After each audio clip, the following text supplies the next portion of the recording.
Na China, um vírus misterioso surgiu na cidade de Wuhan. O vírus é uma variante do coronavírus, mas se sabe muito pouco sobre ele até agora. 2 pessoas que tiveram o vírus morreram.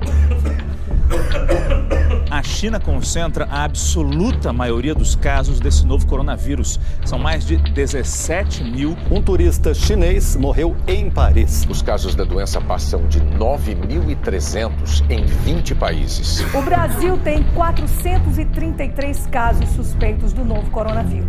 No mundo inteiro, o número de pessoas infectadas pelo novo coronavírus passou de 100 mil. WHO has been assessing this outbreak and we're deeply concerned that COVID-19 can be characterized as a pandemic. Há algum tempo já venho falando que não devemos entrar em pânico, devemos evitar a histeria, porque um problema econômico agrava a questão do coronavírus também. São Paulo registrou hoje os maiores números de novos casos e mortes por Covid-19. É um novo recorde diário em menos de uma semana. O governo de São Paulo e a prefeitura da capital paulista anunciaram que vão suspender gradualmente as aulas nas escolas estaduais e municipais a partir da próxima segunda-feira. Quero dizer, como governador do estado de São Paulo, que a partir da próxima terça-feira, dia 24 de março, nós decretamos quarentena aos 645 municípios do estado de São Paulo. Repito, o governo do estado de São Paulo está decretando quarentena por 15 dias a partir do dia 24 de março. Segundo o Ministério da Saúde, o país tem mais de 1.300.000 casos da doença, com 57.070 mortos. 1.109 nas últimas 24 horas. Ainda de acordo com o Ministério da Saúde, quase 716 mil pacientes estão curados e 540.692 seguem em acompanhamento. Olá, gente. Sejam todos muito bem-vindos para mais um projeto integrador da Univesp do ano de 2020. Projeto integrador este, número 5. A lente que visita, a tela que conta e a educação que mobiliza o corpo em tempo de quarentena. A minha proposta nesse vídeo é explicar um pouquinho sobre esse título, que foi, em grande parte, inspirado por mim, para que o grupo aceitasse.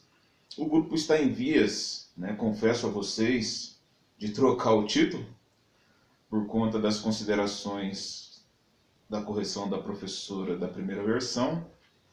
Mas como a gente tem alguma certa urgência e pressa para fazer a entrega do relatório final, que compõe o vídeo também, eu vou, de primeiro momento, manter esse título. E depois, se porventura tiver alguma mudança, a gente refaz e edita, E aí então a gente apresenta um novo título para vocês. Mas desde já eu quero deixar claro que muito provavelmente o título não vai mudar. Pois bem, então eu quero me propor de primeiro momento a falar sobre o título. No primeiro semestre deste ano, a Univesp nos ofertou uma disciplina muito pertinente que se chama a educação em espaços não formais.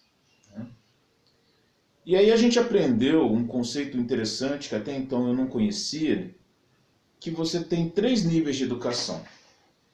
Você tem aquilo que nós chamamos de educação formal, educação informal e educação não formal. Então, formal, informal e não formal.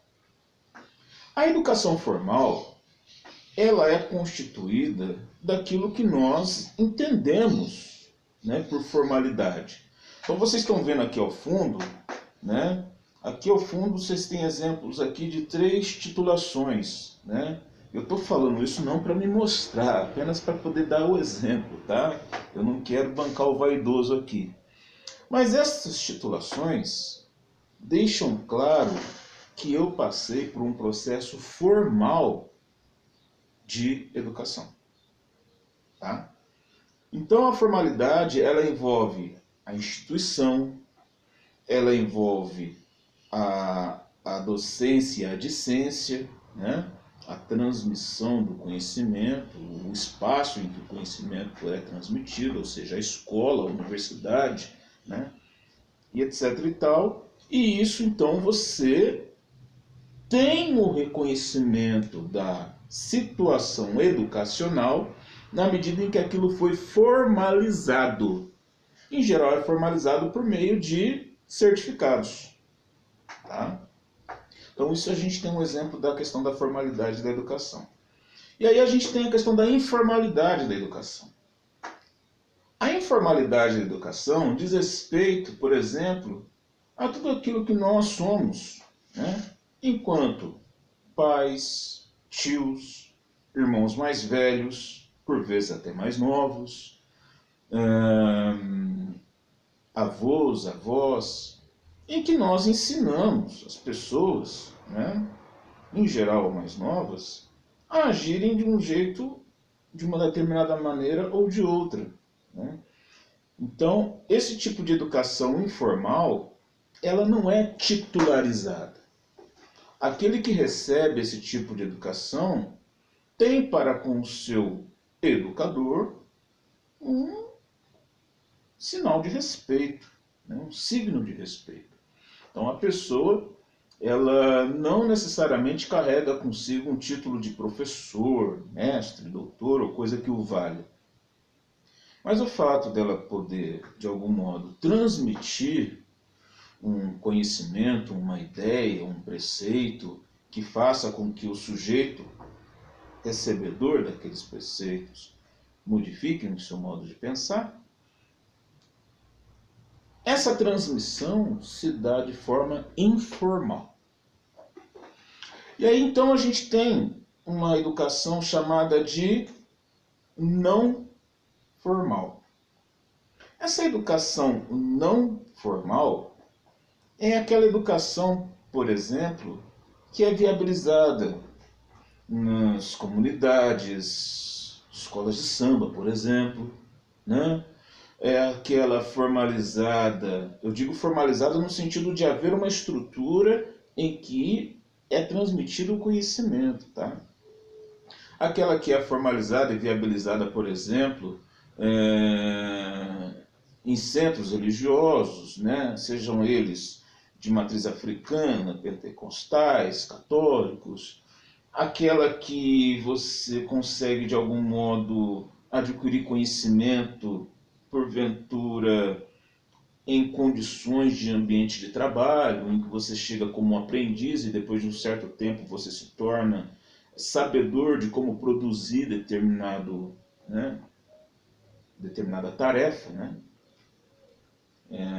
Então a gente entende que esse processo educacional é o chamado não formal, tá? Porque ele não vai te trazer uma titulação, você vai ficar apenas perito naquela atividade. E por que então que eu estou dizendo isso? Por meio dessa disciplina, ela nos ajudou a entender a questão do título pelo qual eu baseei o nosso trabalho. A educação, ela passou a se utilizar de elementos não formais para poder se viabilizar no nosso meio.